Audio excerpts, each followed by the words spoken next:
ವಿಚಾರ ತಿಳಿಯಲ್ವಾ? ಇಲ್ಲ, ನಿಜವಾಗಿಯೂ ನನಗೆ ವಿಚಾರ ತಿಳಿಯದು. ರಾಮನಿಗೆ ಪಟ್ಟಾಭಿಷೇಕವಾಗುವ ವಿಚಾರ, ಈ ವಿಚಾರವು ನಿನಗೆ ತಿಳಿಯದು? ನನ್ನ ರಾಮಚಂದ್ರನಿಗೆ ಪಟ್ಟಾಭಿಷೇಕಬೇಕು.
ಆದರೆ ಈಗ ನೋಡಿದರೆ ಏನು ನಿಮ್ಮದು ಹಾನಿಯನ್ನು ಚೆನ್ನಾಗಿ ಅನುಭವಿಸು.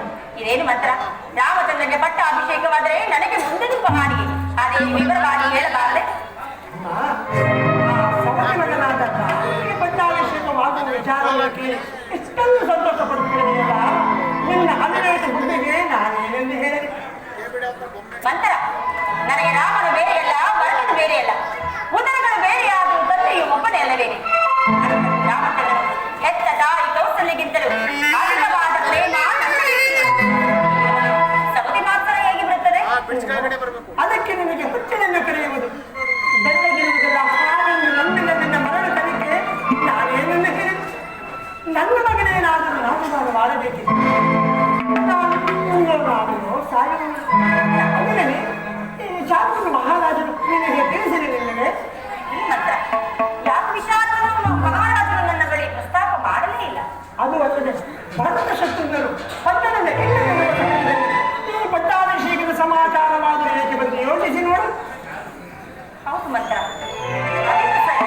ಆದರೆ ರಾಮಚಂದ್ರನಿಗೆ ಪಟ್ಟಾಭಿಷೇಕವಾದರೆ ನನಗಾಗುವ ಅಪಾಯವಾದರೆ ಏನೇ?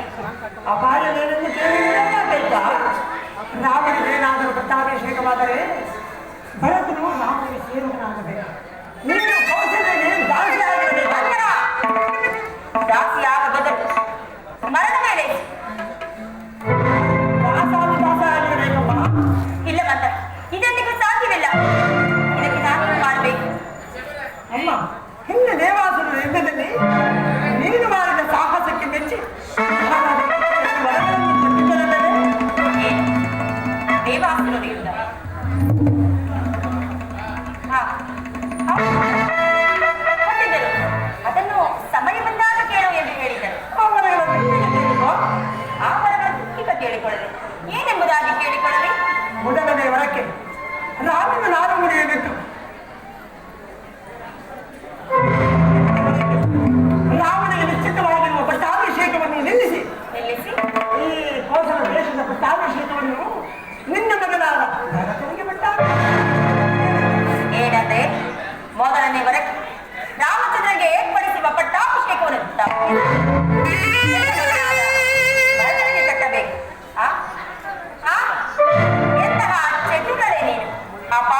ಪ್ರವೇಶ ಮಾಡದೆ ಗುರುವಿದ್ಯೆಯಿಂದ 14 ವರ್ಷ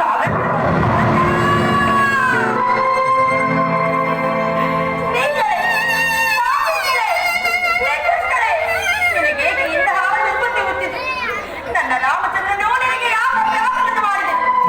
ರಾಮಚಂದ್ರನನ್ನು ವನವಾಸಕ್ಕೆ ಹೋಗು ಎಂದು ಹೇಳಲು ನಿನಗೆ ಮನಸ್ಸಾಗಿ ಹೇಳಿದ. ನನಗೆ ಮುಖವನ್ನು ತೋರಿಸಬೇಡ. ಅಮ್ಮ, ಈಗ ನಾನು ಏನು ಹೇಳಿದೆ?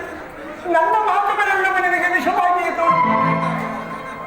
ರಾಮನಿಗೆ ನಾನು ಸಮಸ್ತವು ಆತನ ಕೈ ಸೇರುವುದಲ್ಲದೆ ಸಂತೋಷವಿಲ್ಲ. ಒಂದು ವೇಳೆ ಭರತನಿಗೆ ಏನಾದರೂ ಬಿಟ್ಟ ಆಮಿಷ ಸಮಸ್ತವು ಭರತನಿಗೆ ಸೇರುವುದು. ಆದ್ದರಿಂದ ಎಂದು ಹೇಳಿದರು ನಾವು. ಹೌದು ಮಂತ್ರ, ನೀನು ಹೇಳುತ್ತಿರೋದೇನೋ ಸತ್ಯ. ಆದರೆ ಇದಕ್ಕೆ ನಾನೇನು ಮಾಡಬೇಕು? ಇದಕ್ಕೆ ನನ್ನ ಪ್ರಾಣೇಶ್ವರನು ಒಪ್ಪುವನೇನೆ. ಅವನಿಗೆ ಒಪ್ಪಿಸುವುದಿಲ್ಲ ನನ್ನ ಮನಸ್ಸು ಚಾತುರ್ಯ. ಅದು ಹೇಗೆ? ಮಹಾರಾಜರ ಅಂತಃಪುರಕ್ಕೆ ಬರುವ ವೇಳೆಯಲ್ಲಿ ನೀನು ಎಂದಿನಂತೆ ಅಲಂಕೃತವಾಗಿ ಕ್ರೋಧಾಕಾರದಿಂದ ದುಃಖಿಸುತ್ತ ಆ ವರ್ಣಗಳನ್ನು ನೆಲದ ಮೇಲೆ ಚೆಂದಾಪಿಂಡಿಯಾಗಿ ಹರಡಿ ಮನೆಗೆ ಮಹಾರಾಜರು ಬಂದು ವ್ಯಾಪದ ಚಿತ್ತರಾಗಿ ಚಿನ್ನ ಮನವರಂತೆ ಏನೆಂಬುದೆಂದರಿಯದೆ ಇನ್ನ ವಾಗ್ದಾನವನ್ನು ಈಡೇರಿಸಲು ಎಚ್ಚರವಿರಲಿ. ರಾಮನ ಮೇಲೆ ಆಣೆಯನ್ನು ವಚನ ಕೊಟ್ಟು ನೆನೆಸಿಕೊಡುತ್ತೇನೆ ಎಂದು ನನಗೆ ಕೇಳಿಕೊಳ್ಳಬೇಕು. ರಾಮನನ್ನು ತೊಲಗಿಸು. ಏನು? ರಾಮನನ್ನು ತೊಲಗಿಸಬೇಕು, ಭರತನನ್ನು ಕರೆಯಿಸಬೇಕು, ಅಷ್ಟೇ ಸಾಕು. ಹಾಗೆ ಆಗಲಿ ಮತ್ತೆ, ನೀನು ಹೇಳಿದಂತೆ ಮಾಡಿ. ಮಹಾರಾಜರು ಬರುವ ವೇಳೆಯಾಯಿತು. ನೀನು ಮಾತುವಾಗಿರಲು ರಾಜಾಧಿರಾಜ ದಶರಥ ಸಾರ್ವಭೌಮ. ನಾಳೆ ಅಯೋಧ್ಯೆಯಲ್ಲಿ ಮತ್ತೊಂದು ಸಂಭ್ರಮಕ್ಕಾಗಿ ಕಾದಿದ್ದು ಭರತನಿಗೆ ಪಟ್ಟಾಭಿಷೇಕವಾಗುವುದು ಎಲ್ಲವೂ ನಡೆದಿದೆ. ಆದರೆ ರಾಮನಿಗೆ ಇಷ್ಟವಾಗಿರುವ ನಿಂದು ಮಹಾರಾಜರು ಈ ಮಾರ್ಗದಲ್ಲಿ ಬರುತ್ತಿರುವುದು ನಾನು ಈ ಮಾರ್ಗದಲ್ಲಿ ಹೊರಟು ಬರುತ್ತೇನೆ. ಮಂದೆಯ ಮಾತುಗಳಲ್ಲಿ ಸತ್ಯಾಂಶವಿರುವುದು. ನನ್ನ ಮಕ್ಕಳನ್ನು ನನ್ನ ತವರೂರಿಗೆ ಕಳಿಸಿ ನನ್ನ ಮಕ್ಕಳಿಲ್ಲದ ವೇಳೆಯಲ್ಲಿ ಶ್ರೀರಾಮಚಂದ್ರನ